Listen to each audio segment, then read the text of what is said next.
Well, dear Mr. Minister, dear friends, we are glad to welcome you in Moscow.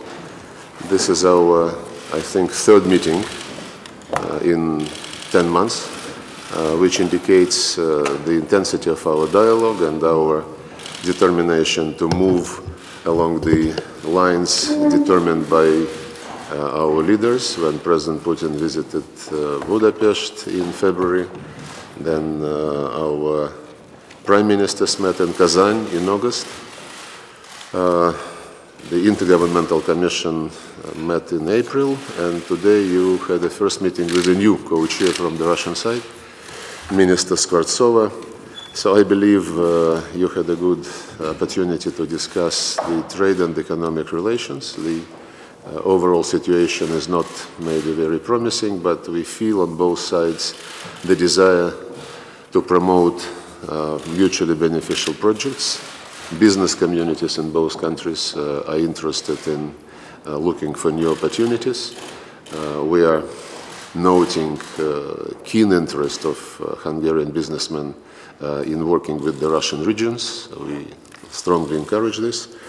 So we can exchange our views today on some of the draft agreements which are in the pipeline being negotiated.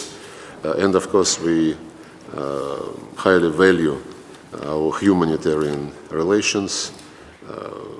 Just earlier this year, we held Days of Russian Culture in Hungary and Hungarian Culture in Russia, which was the first such event in 10 years. And I believe we should make sure that this becomes more regular.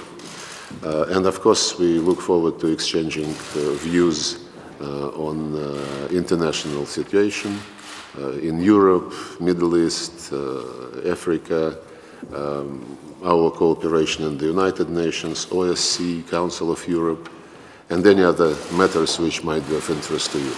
So, Peter, once again, welcome, and it's very nice to see you and your team. Dear Minister, dear Sergei, it's my pleasure being here.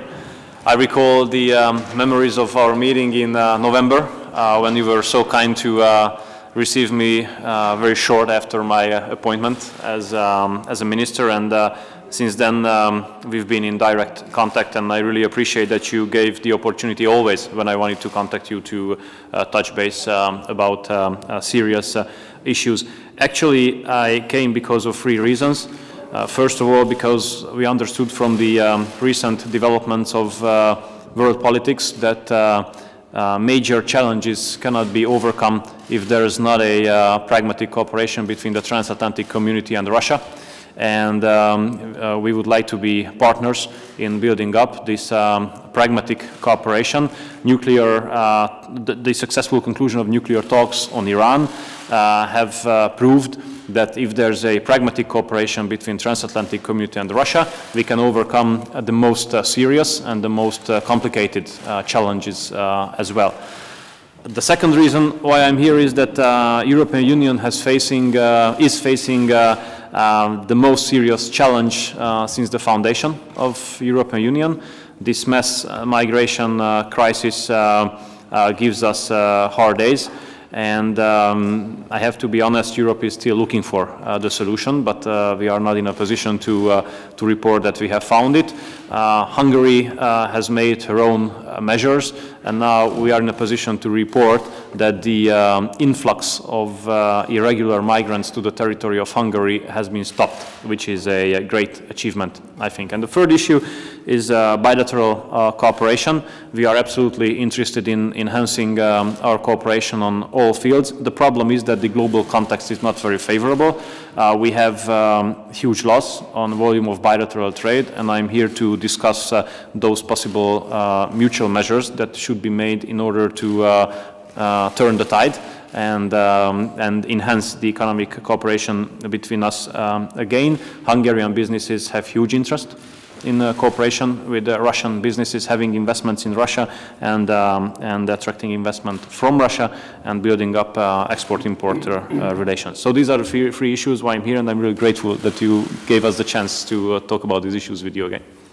Well, it's always important to use these occasions, and I count on productive meeting. As usual. as usual.